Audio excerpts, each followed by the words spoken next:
बड़ी खबर आपको बता दें, लेबनान में इजरायल के ताबड़तोड़ हमले जारी है। शुक्रवार को इजरायली सीमा के नजदीक हुए हमले हिजबुल्लाह के खिलाफ अभियान इजरायल चला रहा है।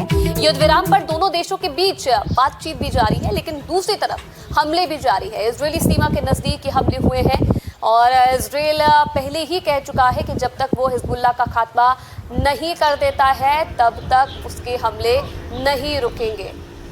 और लगातार जो है इजरायल की तरफ से समझौते के बाद भी जो है हमले किए जा रहे हैं। दूसरी तरफ दोनों देशों के बीच में समझौते को लेकर बातचीत भी जारी है। अब गुड मॉर्निंग इंडिया में आगे बढ़ते हुए कुछ और खबरें आपको दिखाते हैं एक मिनट की रिपोर्ट्स में। पश्चिमी एशिया के युद्ध से तेल के बढ़े दामों और अमेरिका के टैरिफ वॉर की चुनौती को भारतीय अर्थव्यवस्था ने करारा जवाब दिया है। ठोस निजी निवेश, कृषि उत्पादन और विनिर्माण की गतिविधियों से अर्थव्यवस्था को जोरदार उछाल मिला है। सरकार द्वारा जारी ताज़ा आंकड़ों के मुताबिक साल 2025-26 के लिए भारत की जीडीपी विकास दर 7.7% रही, जबकि पिछले वित्तीय वर्ष में ये 7.1% रही थी। साल 2025-26 की आखिरी तिमाही यानी जनवरी से मार्च में विकास दर 7.8% रही, जो उम्मीदों से ज्यादा है। जबकि इस तिमाही के आखिरी महीने पश्चिम एशिया में युद्ध शुरू हो चुका था।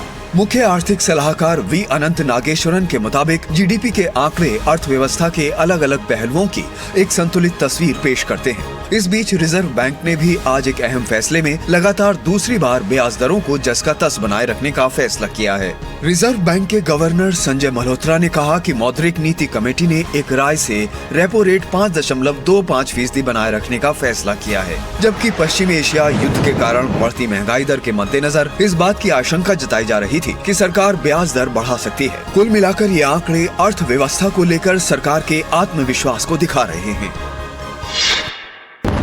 ये धमाका रूस और यूक्रेन के बीच चल रही जंग का नतीजा है, लेकिन ना ही ये रूस के इलाके में हुआ है और ना ही यूक्रेन के इलाके में।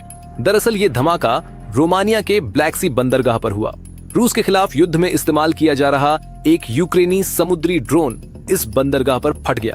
यही नहीं, 3 और समुद्री ड्रोन इस बंदरगाह के बाहर ब्लास्ट हुए। रोमानिया के अधिकारियों ने बताया कि इन धमाकों में कोई भी घायल नहीं हुआ है। यूक्रेनी नौसेना भी इस बात की पुष्टि की है कि ब्लैक सी इलाके में काम करते समय एक मानव रहित नौसैनिक बोट का भी नियंत्रण खो दिया। रोमानिया के इमरजेंसी विभाग के प्रमुख का कहना था कि ड्रोन की तलाश के लिए हेलीकॉप्टर तैनात किए गए हैं और अधिकारियों ने स्थानीय लोगों को मैसेज भेजकर अलर्ट जारी कर दिया है। हालांकि ड्रोन का रोमानिया पर गिरना कोई पहली घटना नहीं है। ठीक हफ्ते भर पहले एक रूसी हवाई ड्रोन भी इस तरह भटककर रोमानिया के पूर्वी डेन्यूब बंदरगाह शहर पर गलती से गिर गया था, जिससे एक अपार्टमेंट में आग लग गई थी और नेटो के 2 सदस्य घायल हो गए थे। उस दौरान बुकारेस्ट में स्थित रूसी दूतावास ने रोमानिया पर ड्रोन के मूल स्थान के बारे में जानबूझकर अधूरी जानकारी जारी करने का आरोप लगाया और कहा कि यूक्रेन के 3 अन्य समान ड्रोन रोमानियाई जल क्षेत्र की ओर बढ़ रहे हैं।